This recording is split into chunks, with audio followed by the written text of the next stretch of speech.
What is going on, baseball and Mets fans, and welcome back to episode number 8 of the Stressing Mets podcast. And it's safe to say right now, second week of September, there is not much to stress about in regard to the recent play of the New York Mets. Going into the second week, as stated, with only a dozen and a few games on top of that left, they're playing their best baseball right now, and arguably the best baseball that they've been playing this whole season. They're currently 9-1 in their last 10 games, have a great winning streak going on, a great series winning streak going on. Everything seems to be going right and clicking for this Mets team. The Mets' 162-game marathon is now a 18 game sprint. The Mets need to finish off strong. So getting into our first topic of today's video, that is in the MVP caliber player in Francisco Lindor, who has been carrying this offense hands down. Lindor right now is slashing .270, .339, .831 with 30 homers, 84 ribbies, and 26 stolen bases. Lindor is playing the best baseball of his career right now in Flushing. Lindor has been a major challenge and threat in the batter's box for pitching when it comes to long at-bats, short, sweet style swing, spreading the ball, getting on base, and much more. Francisco Lindor leads the National League in B and F WAR, which, safe to say, he is responsible for a majority of the Mets' wins so far this season. It'd be nice to see him get MVP. Obviously, he'd be the first New York Met to get it, but with Shohei Ohtani in the NL, you'd be surprised. People could make a case for both, but I think with how MLB is now and how much Ohtani is favorited and liked, I think it's going to go Ohtani hands down, but Lindor will no doubt finish second. He has been a big reason to why the Mets are the way they are now.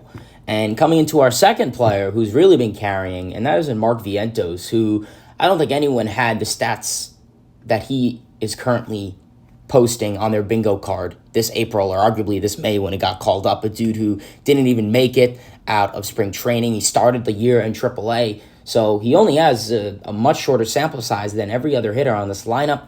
Mark Vientos is currently hitting .284, .340, .893 with 24 home runs and 62 ribbies. He's been a power machine. He's been very clutch, and he's just been a dangerous hitter all around. Definitely has potential and most likely will be on this team next year, opening day, no doubt. What position he plays, well, it could be third, it could be first, it could be a DH, but regardless, as long as he's in this lineup, batting anywhere 1 through 9, he's in a good spot.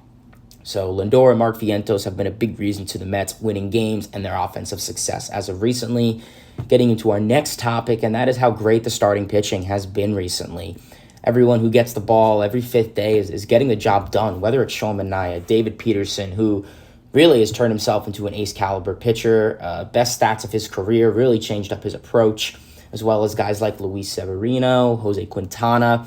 All these guys are going 6-7 innings, surrendering a run or two at most the last 2 weeks that they've been taking the mound. The Mets starters, like I said, they're throwing quality starts, and it's imperative that, they do that. It results in a positive domino effect, helps the bullpen, and pretty much essentially wins them ball games. We saw in 2022, the Mets won a lot of ball games from just quality pitching.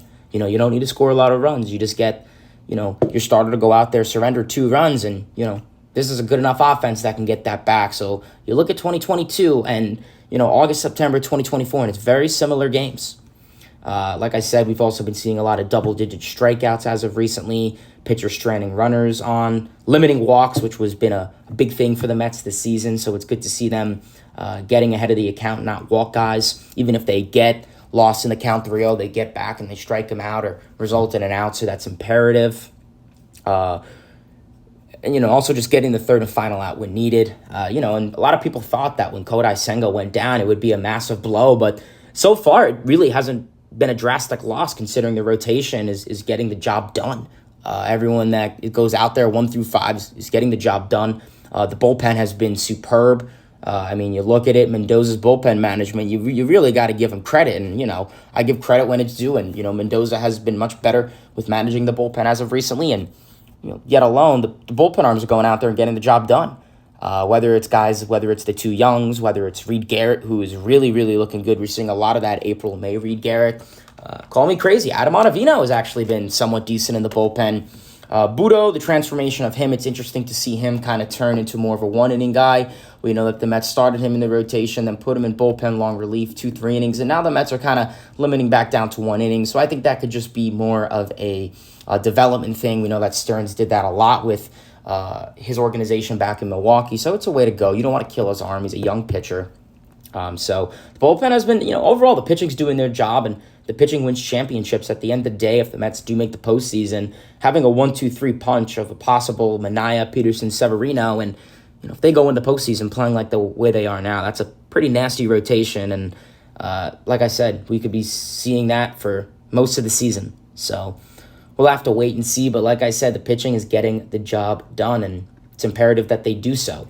A couple blows are here. Obviously, Jeff McNeil is injured. He did fracture his wrist, so he is out for the next probably 3 to 4 to 5 weeks. So unless the Mets make a nice run in October, his season is over. Unfortunate to see McNeil get hurt. He really had a great second half. So if you're a Mets fan, you're much more positive about Jeff McNeil going into 2025.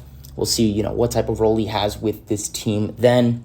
The Mets September call-up goes to Pablo Reyes. Kind of a, I guess, controversial move. A lot of people thought it would be Luis Angel Acuna Jr., but that's just the way the Mets did it.